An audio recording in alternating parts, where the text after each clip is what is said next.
देश के विजेता, मोक्ष मार्ग के प्रतिपादक चरण तीर्थंकर श्रमण भगवान महावीर स्वामी के चरणों में कोटि कोटि वंदन करते हुए एक भवावतारी, चर्चा चक्रवर्ती, भीष्म प्रतिज्ञाधारी, अखंड बाल ब्रह्मचारी, आचार्य सम्राट पूज्य श्री जयमल जी महाराज साहब के चरणों में कोटि कोटि वंदन करते हुए उन्हीं के 11वें पट्टधर आचार्य सम्राट पूज्य श्री शुभचंद्र जी महाराज साहब के चरणों में कोटि कोटि वंदन। जय गच्छाधिपति, व्याख्यान वाचस्पति, उग्र विहारी, वचन सिद्ध साधक, 12वें पट्टधर आचार्य प्रवृषि पार्षद जी महाराज साहब, घोर तपस्वी उपाध्याय प्रवृषि गुणचंद्र जी महाराज साहब, मेरा नतास्था के आयाम मम जीवन धारक परम पूज्य गुरुदेव डॉक्टर श्री पदमचंद्र जी महाराज साहब के चरणों में कोटि कोटि वंदन करते हुए सभी गुरु भगवंतों के चरणों में वंदन करते। गुरुदेव की आज्ञा से आत्मबंधुओं, अनंत अनंत ज्ञानी, सर्वज्ञ सर्वदर्शी तीर्थंकर प्रभु महावीर स्वामी, जिन्होंने संसार के भव्य प्राणियों को जिनवाणी के माध्यम से आत्मा को शुद्ध बनाने का एक ऐसा औषध दे दिया। आत्मबंधुओं, प्रभु महावीर स्वामी ने ऐसी औषधि दे दी, ऐसी दवाई दे दी जिससे आत्मा का रोग मिट सकता है। जब कोई व्यक्ति बीमार होता है तो वो हॉस्पिटल जाता है और हॉस्पिटल का काम क्या है कि रोगियों के रोग का निवारण करना। अगर कोई चोर चक्के लुटेरे आदि आ जाते हैं तो आप किसकी सहायता लेते हैं? पुलिस की व्यवस्था इसीलिए है ताकि आपको चोरों से सुरक्षा मिल सके। ठीक वैसे ही अगर आत्मा के साथ कोई ऐसे चोर लुटेरे आ गए जो आत्मा के धन को चुरा रहे हैं, आत्मा के धन की चोरी हो रही है, तो वहां पर क्या किया जा सकता है? प्रभु महावीर स्वामी ने एक ऐसा उपाय बता दिया और ऐसी औषधि बता दी कि कर्मों के रोग मिट सकते हैं। आत्मा के साथ जो कषाय रूपी चोर लुटेरे लूट रहे हैं, उन कषायों को दूर करने के लिए प्रभु महावीर स्वामी ने ऐसा उपाय बता दिया और उस उपाय का नाम है, उस औषधि का नाम है आलोचना। आत्मबंधु, आलोचना शब्द सुनते ही उसका अर्थ घटित हो जाता है। आ उपसर्ग है और उसका मतलब होता है पूर्ण रूप से, और लोचना शब्द जो है वो आता है लोचन दर्शने नाम के धातु से बना हुआ। ये शब्द लोचना का अर्थ होता है कि जहां पर ज्ञानी जन कहते हैं कि लोचना का मतलब व्यवस्थित तरीके से किसी भी प्रकार के जो कार्य होते हैं उन कार्यों को विचार पूर्वक प्रकट करना, उसी का नाम है लोचना। दूसरे प्रकार का अर्थ बताया जाता है। आ का मतलब है सम्यक रूप से और लोचन का मतलब है देखना, यानी सम्यक प्रकार से देखने को भी क्या कहते हैं? आलोचना। तीसरे प्रकार का अर्थ मिलता है, अगमों के अंदर शब्द मिलता है कि जहां पर उदाहरण के लिए बताया गया कि अगर कोई मुनिराज जो भिक्षाचर्या के लिए जाते हैं और कोई श्रावक अगर कह दे कि अभी 2-5 मिनट रुकिए, अभी भोजन तैयार करना है, भोजन तैयार हो जाए उसके बाद आपको मैं आहार बहरा दूं, उस समय आगमकार कहते हैं हे साधु तुम आलोचना करो। इसका मतलब क्या हुआ कि हे साधु तुम विचार करो और उस श्रावक को कह दो कि साधु के निमित्त से बनाया हुआ आहार साधु के लिए नहीं कलपता है। तो इस इंसिडेंट के माध्यम से बताया जाता है कि आलोचना शब्द का अर्थ विचार करना भी हो सकता है। ऐसे एक शब्द के अनेक अर्थ घटित हो जाते हैं। लेकिन आज संवत्सरी पर्व है और हम उस अर्थ को लेना चाहेंगे जो हमारी आत्मा के साथ रहे हुए कर्म रोग को दूर कर सके। हम उस अर्थ को घटित करेंगे जिसके माध्यम से आत्मा में जो कर्म शत्रु है, आत्मा में जो कषाय, जो विषमताएं बाहर से आई है, उन विषमताओं को हम बाहर निकाल सकते हैं, उन सभी नेगेटिविटीज को बाहर का रास्ता दिखा सकते हैं।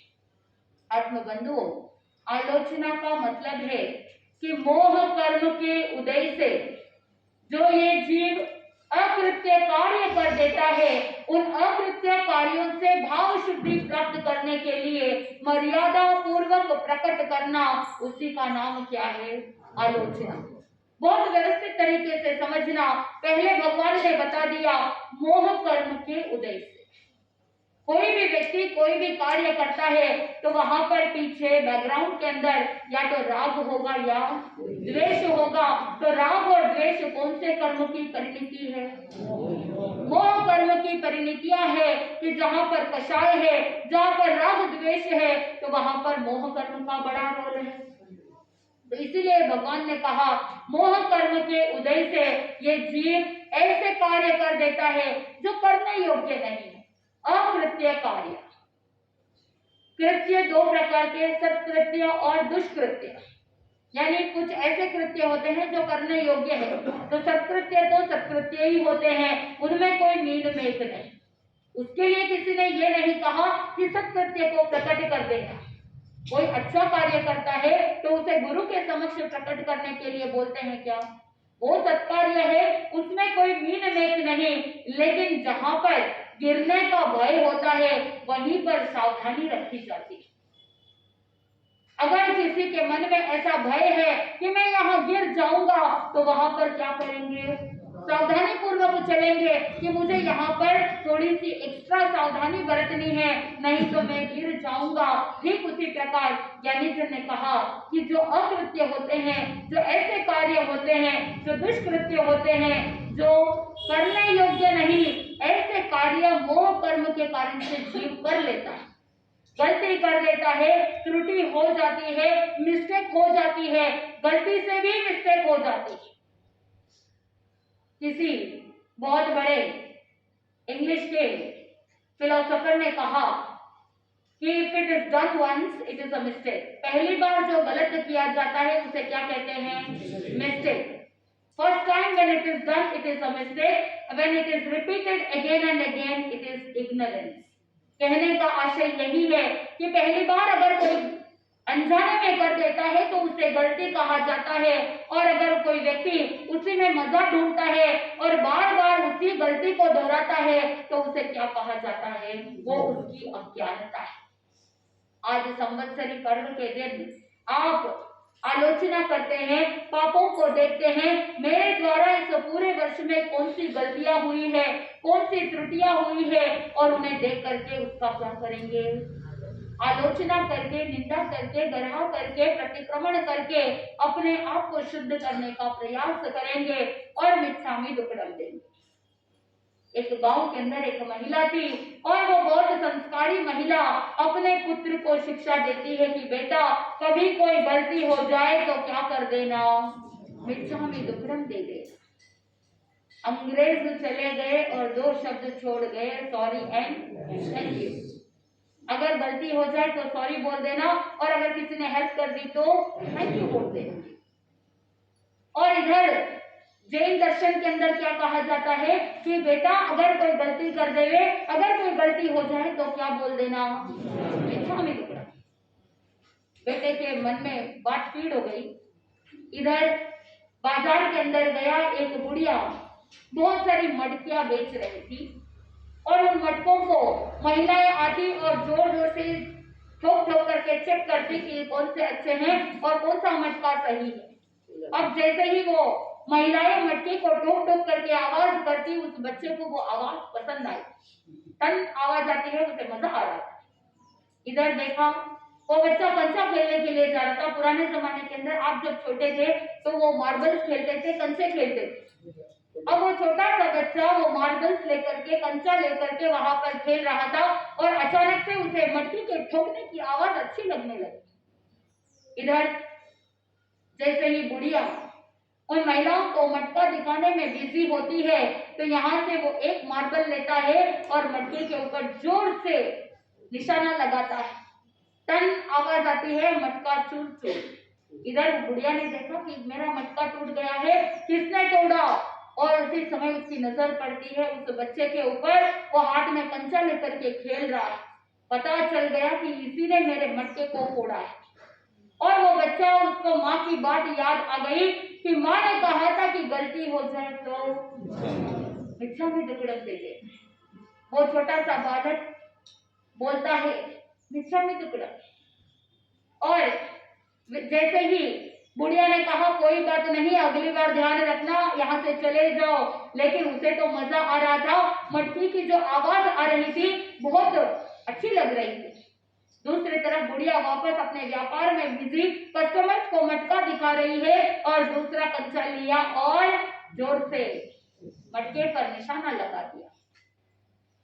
वो बच्चा फिर से बोलता है, माँ जी मिच्छामि दुक्कडम, मेरा निशाना दूसरा मटका था लेकिन गलती से ये मटका लग गया, गलती हो गई, मिच्छामि दुक्कडम।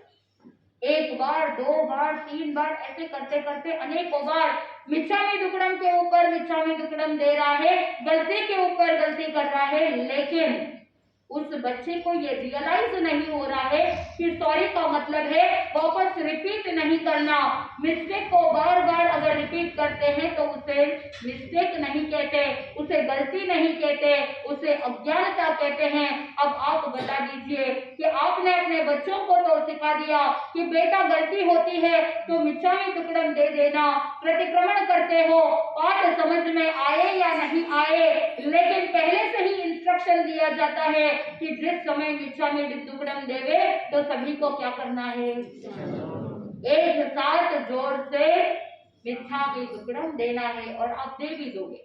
और बहुत बार जब भाव वंदना आती है उस समय वज्रासन में बैठ करके विनय पूर्वक भाव से वंदना करनी होती है, लेकिन आप दिन भर के थके हारे, साल भर के थके हारे, साल भर कभी प्रतिक्रमण नहीं किया, अब अचानक से प्रतिक्रमण करने बैठे हैं, पूरा अंधेरा है, रात्रि का समय है और ऐसा लगता है कि कोई सवैया गाते हैं तो लगता है कि कोई लोरी गा रहे हैं। और कुछ ऐसे लोग होते हैं, कुछ ऐसे बच्चे होते हैं और उनको एक झपकी भी आ जाती है और एक राउंड नींद भी हो जाती है।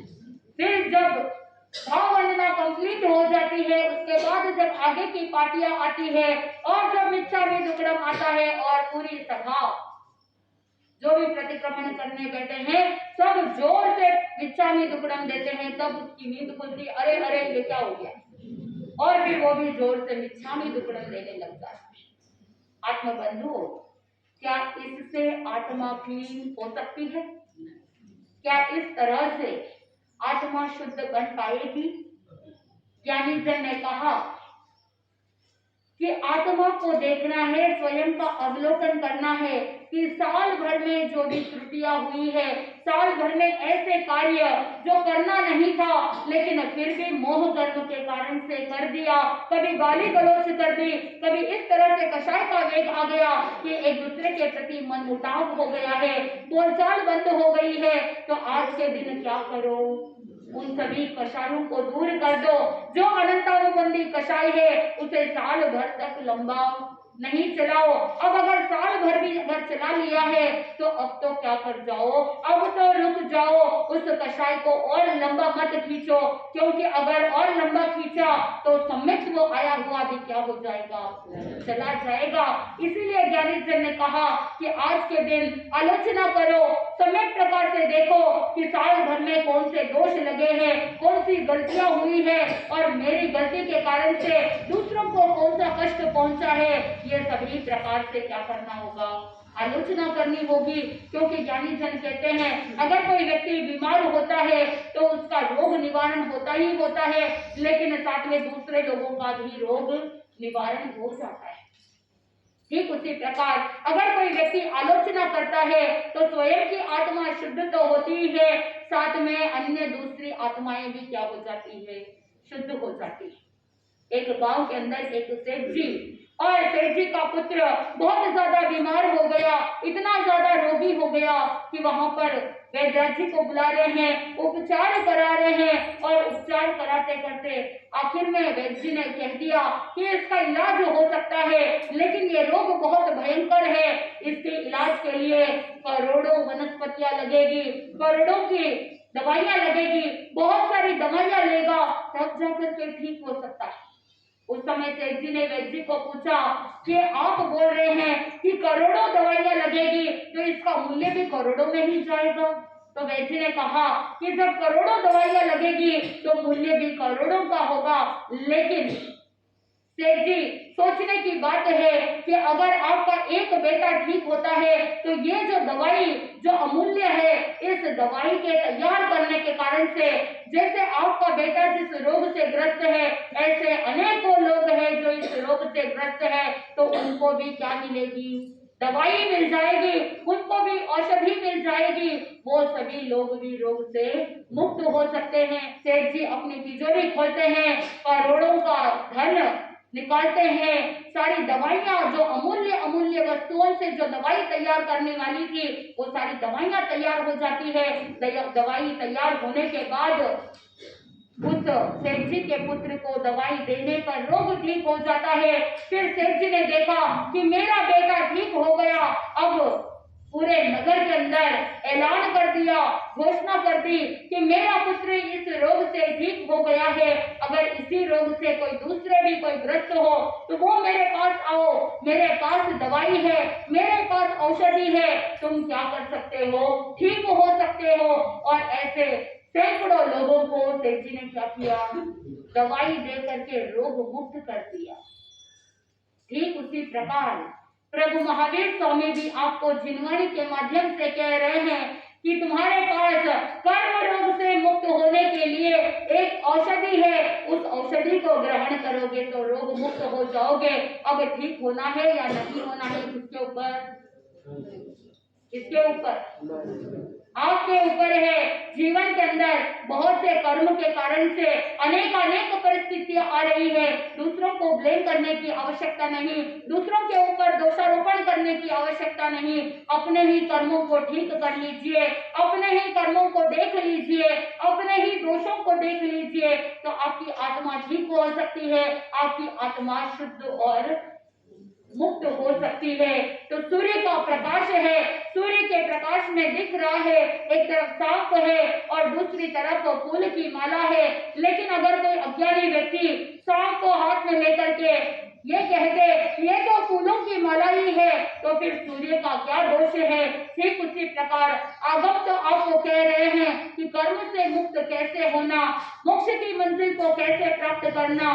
तो अब आपके ऊपर निर्भर करता है कि आप आगम को अध्ययन करके, जिनवाणी को श्रवण करके उसे सदुपयोग करते हुए आत्मा को आगे बढ़ाओगे, या उसी बात का तर्क कुतर्क करते हुए, जैसे वो छोटा सा बच्चा मिथ्यामी दुपड़म तो दे देता है लेकिन उसका औचित्य नहीं पता, तो वो अपने ही अज्ञानता के कारण से अपनी ही हानि कर बैठता है। ठीक उसी प्रकार अब आपको ही निर्णय लेना है कि आपको ठीक होना है या नहीं होना है।